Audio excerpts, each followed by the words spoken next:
Krastavac je biljka koja je jako osjetljiva na oboljenja i vrlo brzo listovi krenu da mijenjaju boju, što je upravo prvi znak da nešto nije u redu. Postoji način da održite biljku zdravom kroz cijelu sezonu i uberete mnoštvo zdravih plodova, pa ćemo u ovom videu da vam pokažemo naš način uzgoja. Prikazati ćemo sve potrebne korake koje morate uraditi i način zaštite od bolesti i štetnika. A za još različitih savjeta posjetite naš kanal, a ukoliko vam naš rad bude koristan, podržite nas, zapratite kanal ili ostavite like. Krastavac je biljka koja je vrlo osjetljiva na oboljenja i ta oboljenja najčešće kreću od ovih donjih listova na stabljici i najčešće se bolest prvo razvija na samim rubovima tih listova. Zato je važno svaki dan obilaziti nasade i na vrijeme primijetiti oboljenja. Danas ćemo vam pokazati zašto je važno rasteretiti donji dio stabljike kako bi smanjili rizik od oboljenja. Krastavac je biljka koja se može uzgajati polegnuta po tlu, ali je mnogo kvalitetniji način uzgoja na mreži kada krastavac raste u visinu, te i na taj način izbjegavamo razvoj bolesti.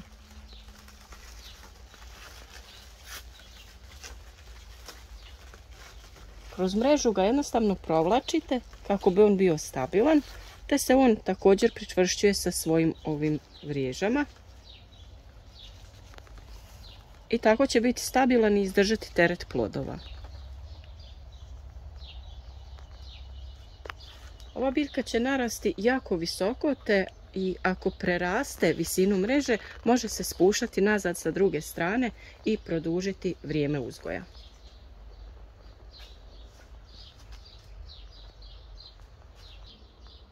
Da bi to vrijeme uzgoja bilo što duže, bitno je održati biljku zdravom i spriječiti taj razvoj bolesti, a to počinjemo na samom dnu stabljike gdje ćemo da dozvolimo aeraciju, to jest protok zraka između ovih listova, te je potrebno do visine otprilike 30 cm uklanjati i zaperke jer bi se oni puno širili i zatvarali taj tu dio oko biljke.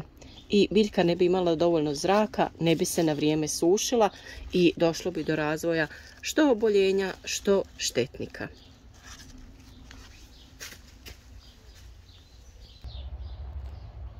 Mi na isti način uzgajamo krastavac na otvorenom i u plasteniku. I vrlo je važno da skrenemo pažnju svima koji uzgajaju biljke u plasteniku, da paze na nakupljanje vlažnosti na rubovima listova, te je važno da se plastenik što ranije ujutro otvori kako bi se prozračio i osušio najlon, te da ta voda sa najlona ne bi kapala po biljkama.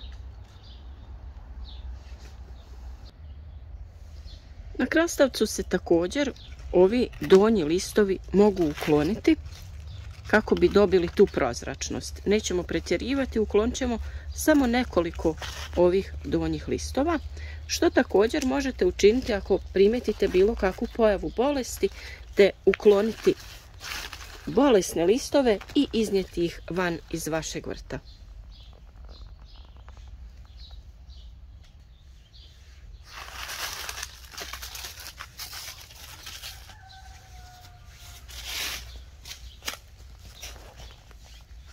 Poput paradajza, tako i krastavac pušta zaperke u pazusima listova. Zaperak je ono što se nalazi iznad lista kod ploda i cvijeta i on također raste u dužinu i može biti jako dugačak. Neke ćemo naravno ostaviti, ali je važno da ove koji se nalaze jako nisko, to jest do tih 30 cm, sve uklonimo. Znači ovdje iznad lista imamo taj mali zaperak koji se nije daleko razvio i njega uklanjamo. Također ovdje te ćemo ukloniti i ove donje listove. Ovdje kod lista također je zaperak koji sklanjamo.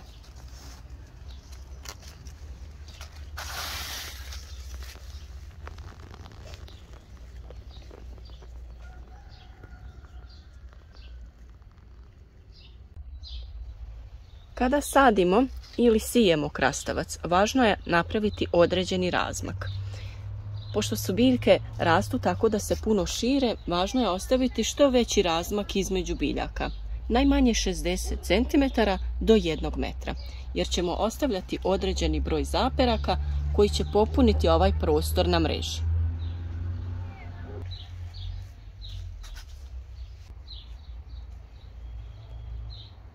S obzirom da biljke krastavca vrlo brzo rastu, možemo čak reći preko noći, važno je svaki dan obilaziti ih i zavlačiti za ovu mrežu. Određen broj zaperaka ćemo ostaviti. Na primjer, ovaj ovdje. Rasporedite ga lijepo i zakačite za mrežu. Dok ćemo ove druge zaperke ukloniti da nam krošnja krastavca ne bi bila previše gusta.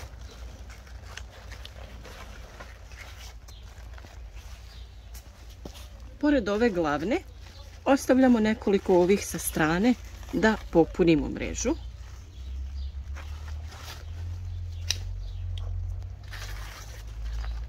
Znači ostavili smo ovaj jedan, a ovaj drugi možemo ukloniti.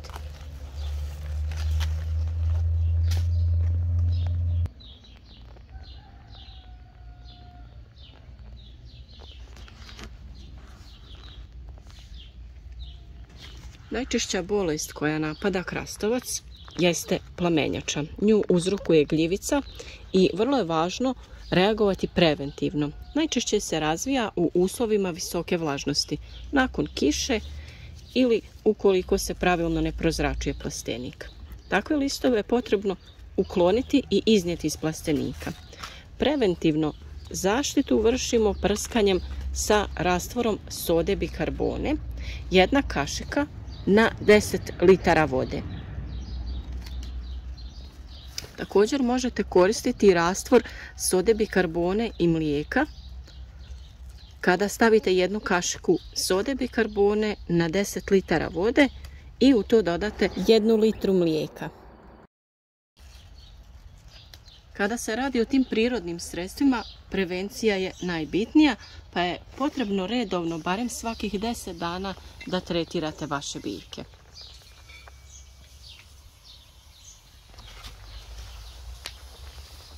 Da bi stabiljka bila bujna i zdrava, vrlo je važno na vrijeme odraditi ove korake i pravilno prepoznati zaperak.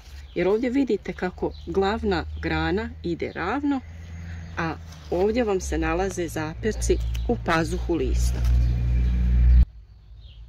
Znači, pored svakog lista krastavac će pustiti plod i 1 zaperak. Do 30 cm visine sve ćemo te zaperke ukloniti i donje listove, pogotovo ako dodiruju tlo ili ovu foliju, te ove zaperke. A vi ćete kasnije da sebi rasporedite potrebne zaperke u stranu, da popunite ovaj prostor oko glavne grane koju ćete redovno zavlačiti oko noseće mreže.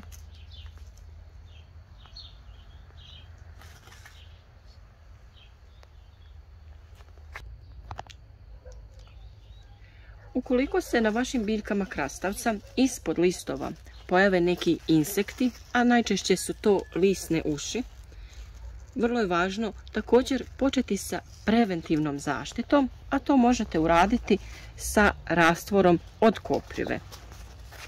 Na našem kanalu imate detaljan video kako se priprema rastvor od koprive, pa ćemo vam link staviti u opisu ovog videa. Kada govorimo o prihrani krastavca, također možete da koristite prirodno hranjivo poput onog od koprive. O njemu smo također dosta govorili na našem kanalu, pa ćemo vam i taj link staviti u opisu. A ukoliko želite koristiti neko od kristalonskih hranjiva, možete koristiti NPK hranjivo koje ima u sebi ravnomjeran omjer dušika, fosfora i kalija, a to je omjer 20-20-20.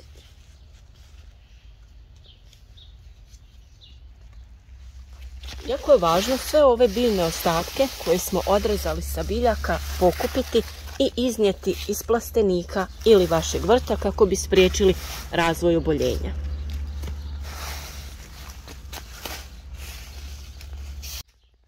Vjerujem da će ovi savjeti da vam budu od velike pomoći prilikom uzgoja i da će to biti razlog da nas pratite redovno i uzgajate zdrave biljke uz naše savjete. Svaki dan donosimo novi video, kroz njih odgovaramo na sva vaša pitanja i nedoumice. Ali ukoliko i dalje trebate savjet ili pomoć, tu smo za vas u komentarima. Ostavite like, podijelite video sa prijateljima i naravno zapratite naš kanal. To je način da podržite naš rad, pa se nadamo da vam neće biti teško odraditi tih nekoliko koraka.